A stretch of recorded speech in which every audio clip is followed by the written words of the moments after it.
Picture this. It is a quiet Wednesday morning. You are 76 years old. You have lived in your home for 38 years. You know every creak in the floor, every draft in the hallway. You built this life the way most Americans did, one paycheck at a time, one mortgage payment at a time, one sacrifice at a time. And then one morning, the ambulance is in your driveway. 3 days later, a doctor is using words like permanent and long-term in care facility. And your adult child, who flew in from 3 states away and hasn't slept in 48 hours, is sitting in a parking lot staring at a number on a brochure. $12,500 per month, not a year, a month. They do the math on their phone, $150,000 a year. And your Medicare card is sitting right there in their wallet, the one you paid into for 40 years of working life, the one that was supposed to cover you. And here is the part nobody warned you about. That Medicare card is worth exactly nothing in this parking lot. This is where the trap opens. Medicare versus Medicaid. One letter difference. Two completely different universes. And the confusion between them is costing American families hundreds of thousands of dollars every single year. Medicare is the program you earned. You paid into it through every paycheck. It covers hospital stays, doctor visits, prescription drugs. What it does not cover, has never covered, and will not cover under any current law, is long-term custodial care. The daily help you need when you cannot bathe yourself, dress yourself, or safely walk to the dining room alone. Medicare will pay for up to 100 days of skilled nursing care after a qualifying hospital stay of at least 3 nights, but only while you are clinically improving. The moment your chart shows you have plateaued, and you will plateau, Medicare closes the checkbook. Done. Zero. What pays after that is Medicaid, the joint federal and state welfare program. Medicaid will cover your nursing home bill indefinitely, but to qualify, you have to be poor, not modest, not careful with money, poor. In most states in 2026, the asset limit for a single Medicaid applicant is $2,000. $2,000. The watch on your wrist might be worth more than that. Your savings account, your investment account, your home equity, all of it has to be gone before the state pays a dime. And here is how the spend down works in real life. The nursing home costs $12,000 a month. You spend your savings first, every dollar, every CD, every account. When you hit $2,000, Medicaid kicks in. And then your family breathes. Medicaid is paying now. But they do not know what is coming next. Before Medicaid will approve of you, the state runs a financial audit going back 60 months, 5 full years, every bank account, every savings account, every brokerage statement, every transfer over $500, every check you wrote to a grandchild, every gift, every wire, every act of generosity you committed in the last 5 years. This is the 5-year look back. And it is federal law. Every state enforces it. The state is not looking for crime. It is looking for transfers. Anything you gave away, anything you moved out of your name, anything you transferred to a child or grandchild or donated to a church in the last 60 months gets flagged as a disqualifying transfer. And the penalty is calculated like this.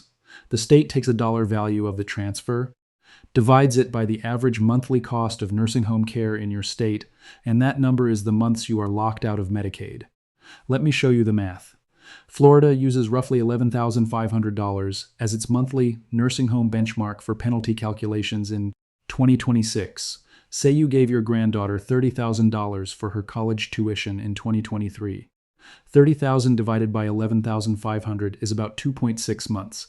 You are disqualified from Medicaid for 2.6 months. That is roughly $30,000 in nursing home bills that somebody in your family has to pay out of pocket before Medicaid will cover a single day. $30,000 you already gave away, that the family has already spent. That is gone. Now say you also quit-claimed your house to your son 2 years ago because somebody on the radio said it would protect the asset. The house is worth $400,000. $400,000 divided by 11,500 is roughly 34 months. Stacked on top of the first penalty, you are now looking at almost 37 months of Medicaid disqualification. 37 months at $12,000 a month is over $400,000 in nursing home bills. Bills your family cannot pay. Bills attached to an asset your son technically owns but cannot easily unwind. And if your son is going through a divorce, his attorney has already noticed the deed. This is not a glitch. This is not a bureaucratic accident. This is a feature. The look-back rules were written into federal law in 2005 and have been tightened every year since. The state is counting on you not knowing this. That is the entire financial model. Now let's talk about the third layer. the one that hits after you are gone. Say your family navigated all of it. You spent down to $2,000. You survived the look-back. Medicaid approved you. The state paid your nursing home bills for 3 years at $10,000 a month. That is $360,000 the state spent on your care. The state kept a receipt. The day you die, the state Medicaid agency is automatically notified. Within weeks, they file a creditor's claim against your estate for every dollar they spent. Every nursing home day, every prescription, every covered expense, all of it itemized in a single document handed to your grieving family in probate court. This is MERP, the Medicaid Estate Recovery Program. It is mandated by federal law since 1993. Every state must run it. They have no choice. The only question is how aggressive they are in pursuing it. What does recovery look like in plain terms? Your family cannot sell the house until the state's claim is paid. Your largest remaining asset, the home you lived in for decades, gets sold. The proceeds satisfy the state's claim first. Whatever is left after broker fees, closing costs, probate attorney fees, and the state's $360,000 claim gets divided among your children. If the house sold for $400,000, your 3 kids might split $25,000. Maybe. That is the entire generational transfer. That is the inheritance. $25,000 after a lifetime of work. And here is the part that should genuinely make you angry. The exact same family, same income, same assets, same house, same medical event. If they had executed one legal document 5 years and 1 day before the stroke, they would have lost nothing. Zero. The house would have passed to the children clean. The state would have had no claim because there would have been no probate assets to claim against. 5 years and 1 day. That is the entire difference between a $400,000 inheritance and a $25,000 check split 3 ways. The instrument is called a Medicaid Asset Protection Trust, a MAPT. It is an irrevocable trust you create during your lifetime. The irrevocability is the point. Once an asset is transferred into the trust, you no longer own it. The trust does. And the state cannot count what you do not own. Here are the 3 assets the state will come for and how each one gets moved. Asset 1. The primary residence. Your elder law attorney drafts the trust. The trust names you as the grantor, names one of your adult children as trustee, never yourself, and names your children as beneficiaries. The trust must be irrevocable and must contain language making clear you cannot revoke it, amend it, or pull principal back out. Here is the critical part. In most well-drafted trusts, you retain a life estate, the right to live in the home, rent-free for the rest of your life. You do not give up the house to live in.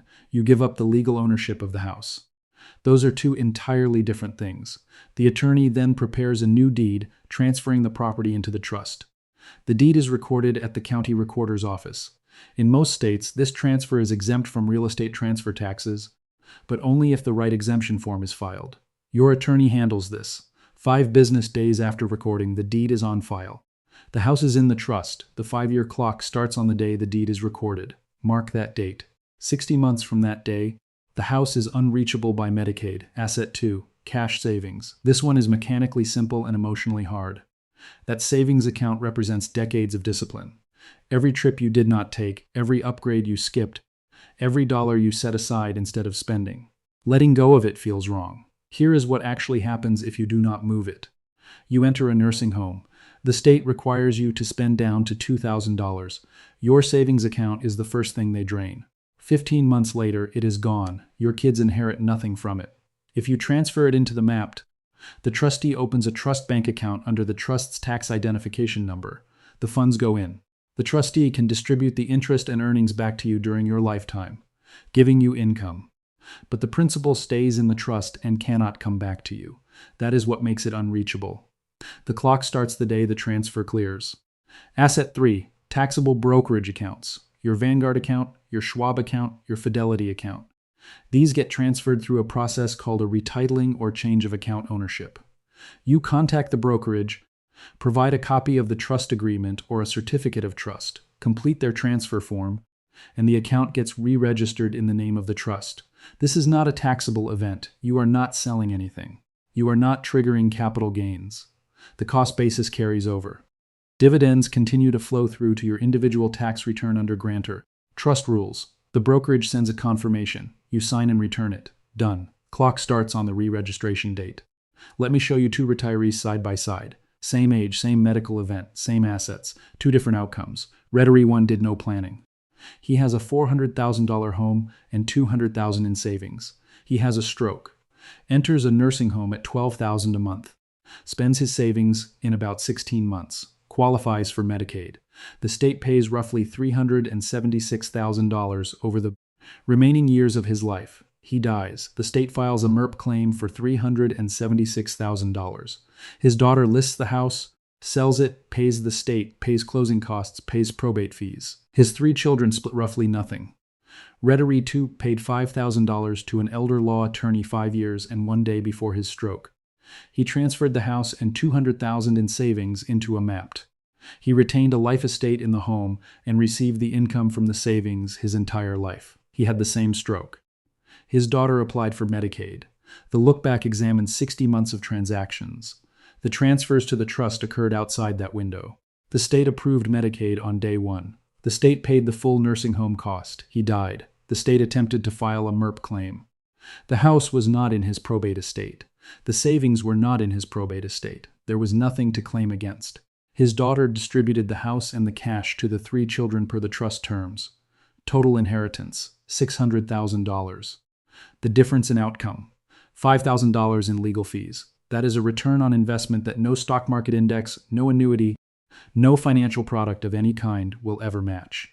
The single highest return financial decision available to most Americans in their 70s in 2026 is funding a Medicaid Asset Protection Trust before the look-back window matters. Here is what I need you to understand about timing. The clock is running right now, today. Every day you wait is another day inside the 60-month window. If you start the trust today, you are outside the look-back in 5 years.